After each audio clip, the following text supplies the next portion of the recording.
BRS party silver Jubilee వేడుకలకు అమెరికాలోని Dallas వేదికైంది. Party 25 ఏళ్ల విజయవంతమైన ప్రస్థానాన్ని పురస్కరించుకొని ఫిస్కలోనిడా పెప్పర్ ఎరీనాలో బీఆర్ఎస్ రజతోత్సవం తెలంగాణ ఆవిర్భావ దినోత్సవాన్ని వేడుకగా నిర్వహించారు.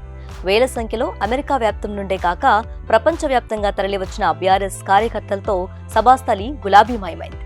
తెలంగాణ నినాదం మారుమ్రోగింది. ఎన్ఆర్ఐ కోఆర్డినేటర్ మహేష్ బిఘాల ఈ వేడుకలకు సంబంధించిన ఏర్పాట్లు చేశారు. ఈ సంబరాలకు ముఖ్య అతిథిగా హాజరయ్యారు పార్టీ వర్కింగ్ ప్రెసిడెంట్ కేటీఆర్.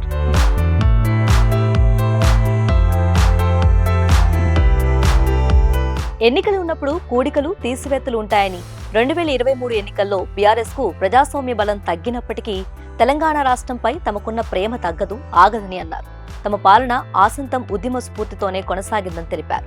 గత ఎన్నికల గురించి ప్రస్తావించిన కేటీఆర్ బిడ్డ పుట్టినాక తల్లికి అనారోగ్యం వస్తే బిడ్డను మరో కుటుంబ సభ్యునికి అప్పగిస్తారని, అలానే ప్రస్తుతం తెలంగాణ రాష్ట్రం వేరే పార్టీ అధికారంలో ఉన్నప్పటికీ త్వరలోనే ఆ బిడ్డ తమ చేతికి వస్తుందని ఆశాభావాన్ని వ్యక్తపరిచారు.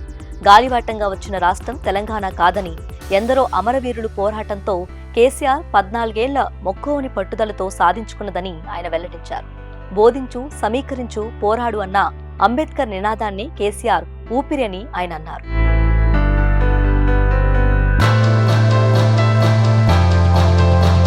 2015లో తాను తొలిసారిగా మంత్రిని అయ్యాక అమెరికాలో పర్యటించిన జ్ఞాపకాలను కేటీఆర్ నెమరు వేసుకున్నారు. రోజుకి 12 గంటలు సమావేశాలతోనే సరిపోయేదని ఓ కాన్సులేట్ అధికారి తమ నిజాయితీని మెచ్చుకున్నారని గుర్తు చేసుకున్నారు.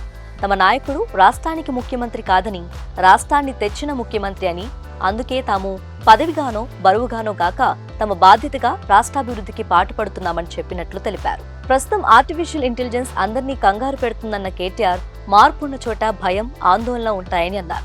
క్లిష్ట సమయాల్లో దాటగలిగితే మార్పును స్వీకరించగలిగే గట్టి మనుషులేనని అన్నారు.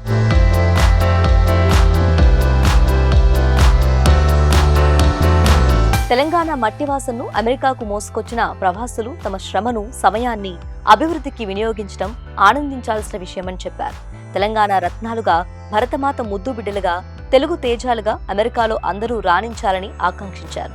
తెలంగాణ నినాదాన్ని గట్టిగా, గర్వంగా చాటి చెప్పాలని సూచించారు.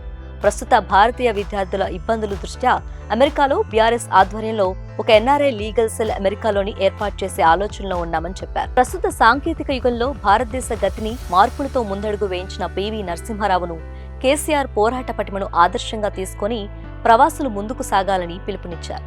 కర్మభూమిలో కార్యాధ్యక్షులుగా రాణిస్తున్న తెలంగాణ బిడ్డలు అందరూ జన్మభూమిలో పెట్టుబడులు పెట్టి అభివృద్ధి కాముకులు కావాలని ఆకాంక్షించారు.